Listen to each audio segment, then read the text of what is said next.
Hello and welcome to the Fit and Free podcast. This is a podcast for women who want it all, to feel strong and confident in their bodies, as well as enjoying a sneaky mug on a Friday night. I'm an exercise physiologist and sports nutritionist, here to teach you how to achieve your body goals without food and your body controlling your life. So let's jump in.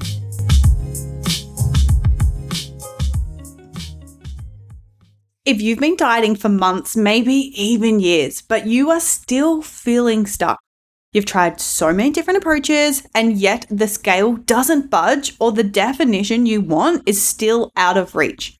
Maybe you're telling yourself things like, if I just stick to this 100%, I'll finally see results.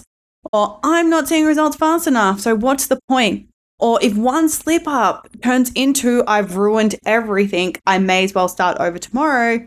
Or maybe I can't have anything fun to eat if I want to lose weight. Or maybe it's I don't stick to this meal plan perfectly, I'm going to fail and I'm not going to see results. Or maybe even it's something like I just need more willpower to get back on track next week. You feel like you're constantly bouncing between being on track and off track, and it's so hard to make any lasting progress because the moment you feel like you've messed up, you just think it's all over. If you resonate with any of this podcast episode is absolutely for you. Because in today's episode, I'm going to be breaking down actually why you can't stick to your calorie deficit and why you're not seeing success with your body composition. And it's not willpower, it's coming down to your all or nothing mindset. So let's jump into the episode. Hello, you guys, and welcome back to another ep of the Fit and Free podcast. I'm super excited to dive into this because I was stuck in this pattern for about probably 6 years of my life. I approached nutrition, exercise, fat loss, such with an all or nothing mentality. And for a really, really long time, it held me back because I thought it was the strategy. I thought it was I didn't have enough discipline and willpower to stick to something long term. But at the end of the day, it was how I was approaching it with my mindset. It was how I was actually approaching it with everything just always being black and white.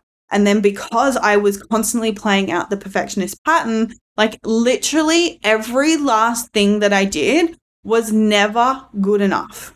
If I wasn't making enough progress in the gym, if I wasn't lifting as heavy as I thought I would, if I didn't eat healthy enough, if I didn't stick to my calories perfectly, I would always make myself wrong. I would always be like, I'm not doing good enough. Maybe I should do more. Maybe I should change something. This isn't working. So then I'm going to jump to the next thing. Little did I know it was the root cause of my self-sabotage for so many years. It was the root cause of my sabotage, of my lack of consistency of doing one thing for more than 3 months. And I see this play out with so many women. So I'm super, super excited to dive into this today. If this is your first episode, this is actually part 3 of a mini series that I am doing on the potty, all things why you can't stick to your calorie deficit. So episode 1, we spoke about your calories are just way too low. Episode 2, we spoke about emotional eating. And episode 3, we are diving deep into the all or nothing mentality. So if you have not listened to episode 1 and 2, I strongly suggest that you listen to that because at the end of the day, when it comes to fat loss, sometimes someone struggles with one thing, but more often than not, people are struggling with all of these 3 things together. So I think listening to all 3 is going to be able to help you so much deeper because then you're going to be able to pull into even more awareness of potentially the things that you were doing without even realizing. And that's the exact reason why I'm releasing these podcast episodes, to really help you understand more about yourself so that you can see that it might not actually be, a willpower discipline thing. It actually might be you're just making these micro mistakes without even realizing it. That's actually the root cause of your inconsistency, which is actually the reason why you're not seeing the results that you want. But before we dive into the episode, I know you guys, I can see the back end on the analytics on how many people are listening to this podcast episode every single week.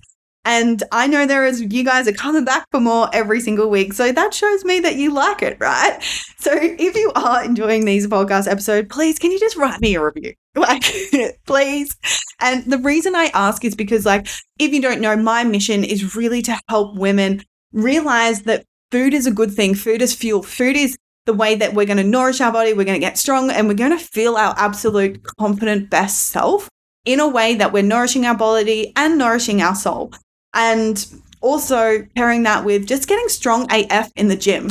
And so therefore, in order for me to be able to do that, I need your help in writing a review so that we can get this podcast out to as many women as possible. Because on the other side of restriction is a life of pure confidence, of pure freedom. And that's exactly where I want everyone to be. So all you need to do to help me, support me in my mission is just scroll down to the bottom of the Fit and Free podcast, go into that, scroll down to the bottom, and then you will see a little place to write a review. If you could do that for me, I would greatly appreciate that, because let's get this into more women's ears and let's freaking do this all together. So with that being said, I'm excited because I've got my little coffee with me and I'm excited to dive deep into the episode. To be honest, these episodes were really inspired by, real common struggles of the women who are currently inside the Fit and Free Academy. If you don't know what that is my signature coaching program where I'm helping women achieve their body composition goals in a sustainable way, whether that's fat loss, whether that's muscle building, whether that's learning how to maintain, whether that's, building a healthy relationship with food. That is exactly where we do that. And when it comes to my approach, I am very big on strategy. Absolutely. Know your numbers, fuel your body properly, understand your nutrition, do things in the right way from a science-backed lens. But then we absolutely need to pair that with the mindset work, because if we are not working on our mindset, it doesn't matter how good our strategy is, doesn't matter how much science is backed behind it. If you can't stick to it because of your self-sabotaging all or nothing pattern, you're never going to be successful, right? Because you're going to keep falling into these loops. And this is the thing. This is why 85% of diets fail, is because people are not working on their mindset. The only thing that they're focusing on is restriction and being perfect. And so therefore they don't know how to navigate when things exactly don't know how to go to plan. So I really hope, like I've already said, that this episode is going to give you so much awareness in and around that all or nothing pattern, so that essentially you can break it. You can stop playing out the all or nothing. You can stop looking at everything as black and white. You can stop shaming yourself for never feeling like you're doing good enough. And instead, you can anchor into gratitude and you can anchor into self-compassion, and you can start celebrating your small wins every single day, so that your journey then becomes something that is empowering and exciting and motivating, and something that just feels like it's never going to end and that you're not getting anywhere. Because essentially, this is the real problem. If you're struggling with the all or nothing thinking, that is essentially going to be the root cause of your self-sabotage.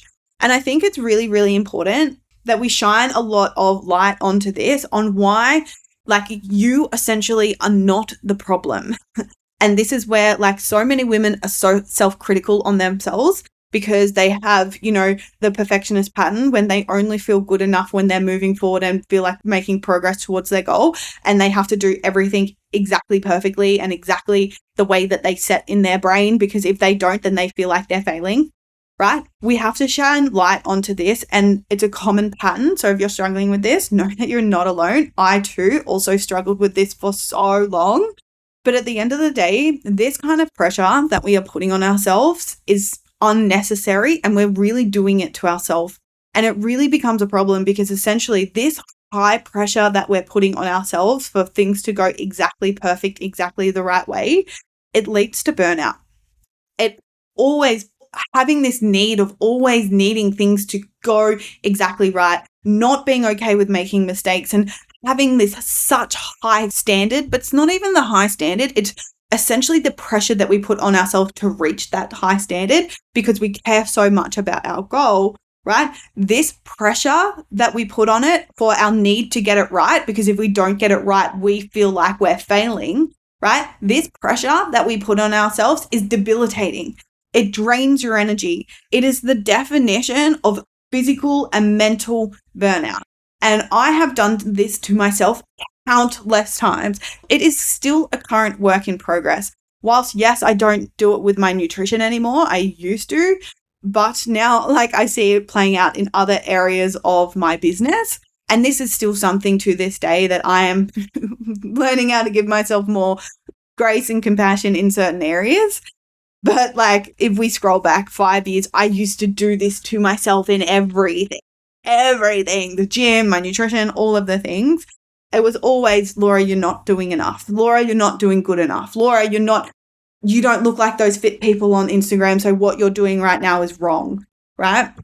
So of course that is going to drain us, and it's going to demotivate us, and it's going to, make us feel like shit every single day when our nutrition and exercise is a thing that's supposed to make us feel good. And essentially what it does, it keeps us stuck.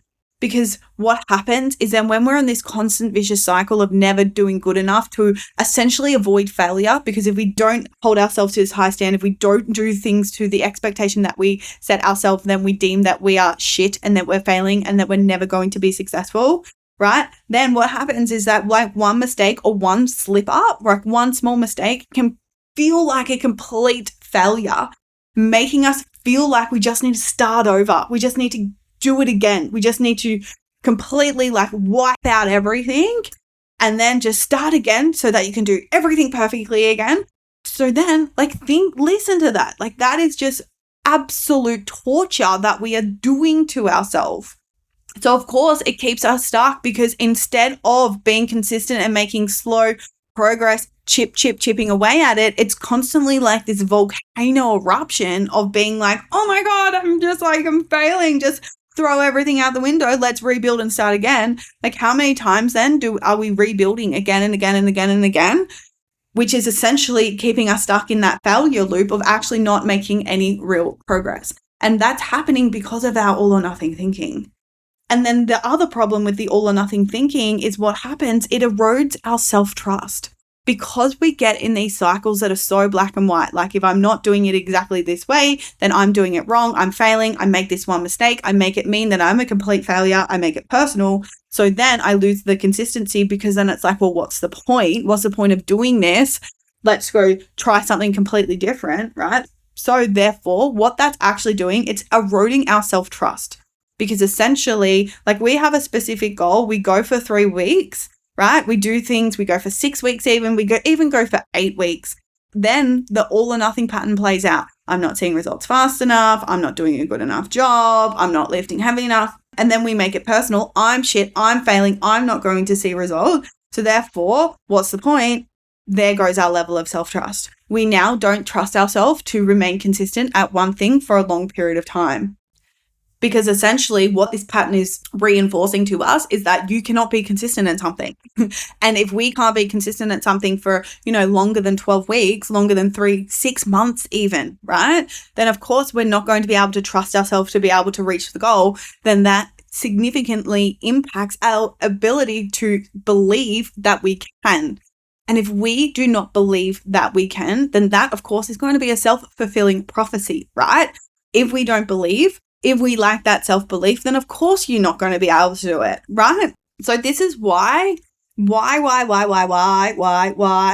guys, is we have to talk about this. And this is why it's so important to be really, really like, if we are struggling with this pattern, it is so important. It is like literally going to be the difference between you being successful with fat loss, weight loss, and muscle building or not, okay? So let's dive deep into why the all or nothing pattern really plays out. Like I've got a few things that I want to go through today, because essentially, again, like when you understand your why, when you understand why you play out the pattern, it gives you really good awareness to, you can have a more self-compassion towards yourself. Because a lot of the time we play out these kind of patterns to protect us from feeling like we're failing. No one wants to feel like they're failing. It is like one of the worst feelings. I get it. I have felt like that so many times.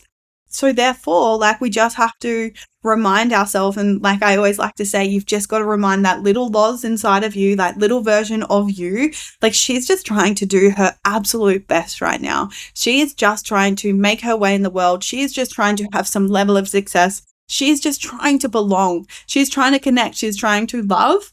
And so therefore, these patterns are a protective mechanism for that little version of you. So that's why we have to understand our own patterns and bring awareness to that, so that we can really understand why we're playing this out. Because why we're playing it out is because it's protecting us, because it's, protecting us from feeling like we're not good enough. So of course of course these patterns are going to be hard to break because they're protection, they're safety, they're security.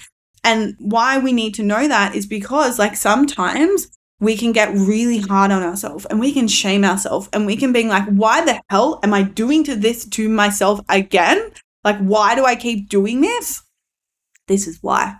It's because it's protection, it's safety, security.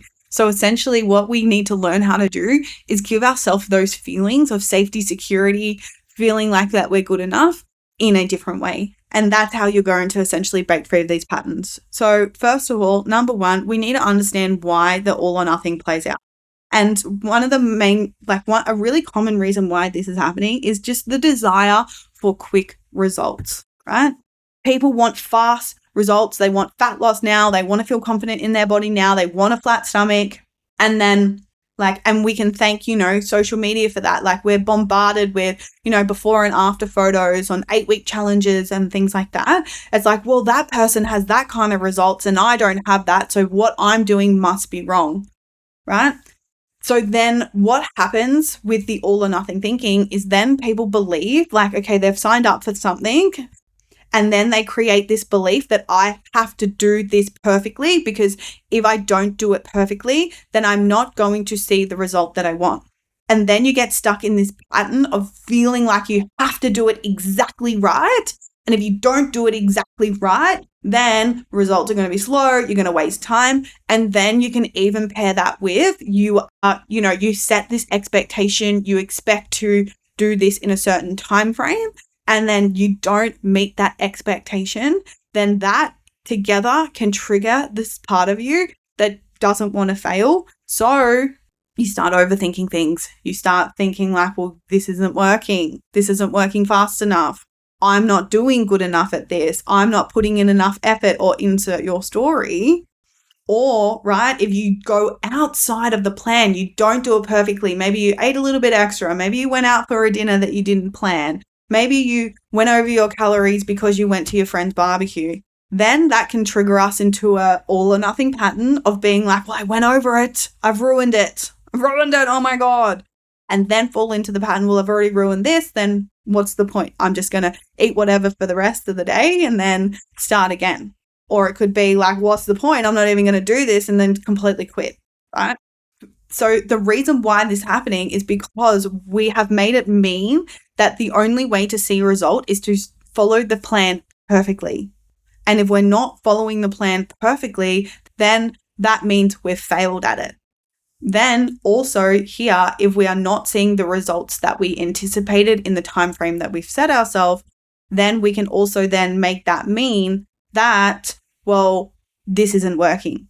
When the matter of fact is, at the end of the day, like, you're not going to want to hear this, but fat loss is a slow process, right? It's not going to happen overnight, and it's not going to happen if you continue to self-sabotage when things are going too slow, or when you keep sabotaging, when you simply go over your calories and then, feel like you've ruined everything, feel like you're failing, and then you're just like in this constant start again on Monday loop.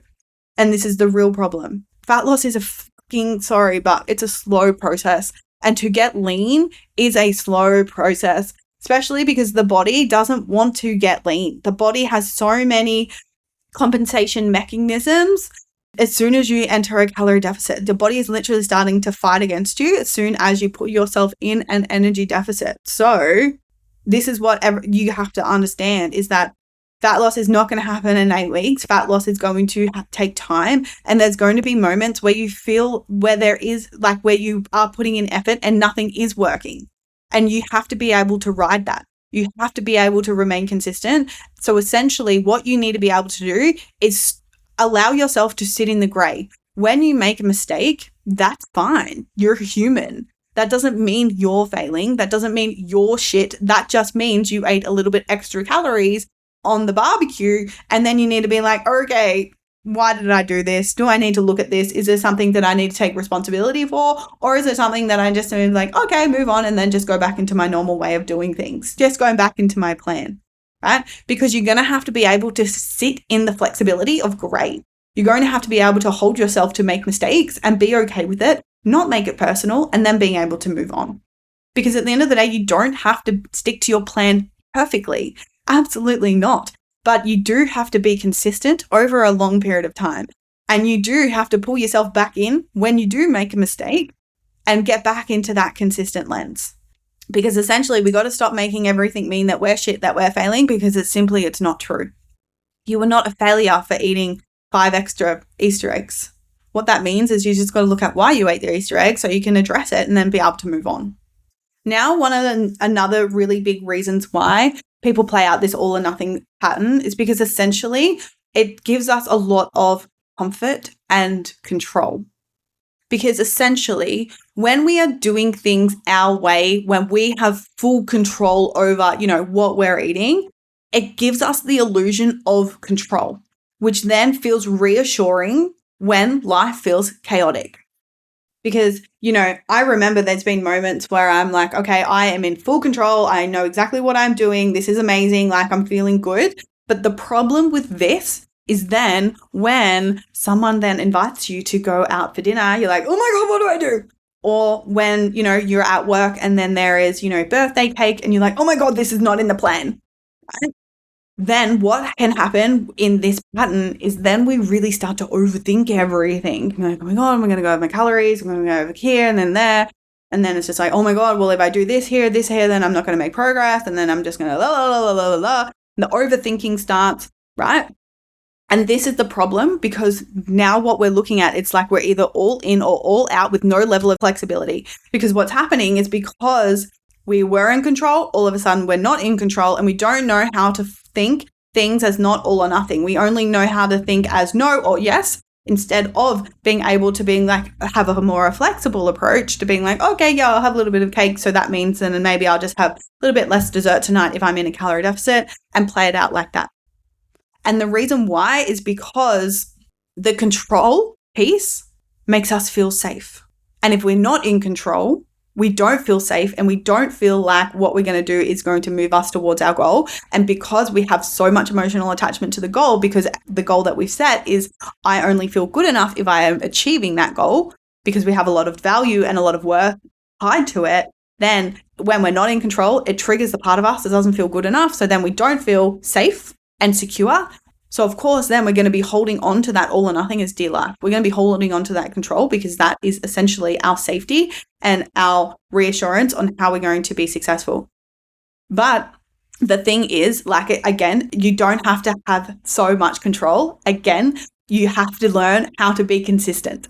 It doesn't have to be perfect, doesn't have to be so rigid, but then you need to learn the skill of that flexibility thinking of when a moment arises, like when the cake gets offered or when you get invited to go out for dinner. It's like, okay, how can I still enjoy this situation with still being in alignment with my goal? Maybe it's having a little bit of cake. Maybe it's having a little bit less dessert, right? It's about having that, being able to have the flexibility to be able to, make the choices that you deeply desire whilst it's still being in alignment with your goals. So that's the second reason why people are playing out this pattern. Then the next reason why a lot of people are doing it, I've kind of already alluded to it, but it's just that fear of failure. So many people fear failure so much. And I too, for a really long time, was terrified of not getting it right, not doing it perfect, because if I'm failing, I'm worthless. If I'm failing, I'm hopeless. And for me, something that I've really had to work through over the last years is I hate being in a position where I just have no idea what to do, just feel so hopeless, and I feel like I'm completely out of control and I don't know what to do. Like, I hate being in that feeling. So for a really long time, my black or white thinking was of helping me avoid feeling like that, because if I'm like, well, if I do this and I'm so rigid and I be good and I do things perfectly, then I'm not going to feel like that. But then, of course, that cycle was so vicious because of the pressure that I would put on myself. And at the end of the day, your failures are going to be your greatest lessons. Learning how to be okay with being shit at something was the greatest thing that I ever did, because then you get to grow, then you get to learn, then you actually get to up level, instead of just being in this little box of just trying to protect yourself from feeling like you're shit. And instead, you get to rise above and you get to, like, you get to go from a caterpillar to a butterfly, and you get to experience so much more within your life because you're able to be okay with looking like an idiot. Don't get me wrong. Like, this is something I'm still working on. I am still working on this. Like, I had a perfect example where I have this thing where I get really anxious when someone tells me a joke because I'm so afraid that I'm not going to understand the joke. I'm scared I'm not going to get it. And like when someone finishes telling a joke, I'm like so petrified that I'm not going to know how to react because I'm just going to be like, I don't get it. And they're going to wait. They're going to be standing there waiting for my reaction, and then I'm not going to give them a reaction because I'm like, oh my God, I don't get it. And then I'm scared of that they're going to think that I'm an idiot because I don't understand, right? And the reason why I tell you this is because it's like, well, that is all me being scared of looking like someone who's dumb because she doesn't understand a joke, right? It's my fear of looking stupid, my fear of looking dumb in that situation that it just makes me turn into this needy control, like reactive person.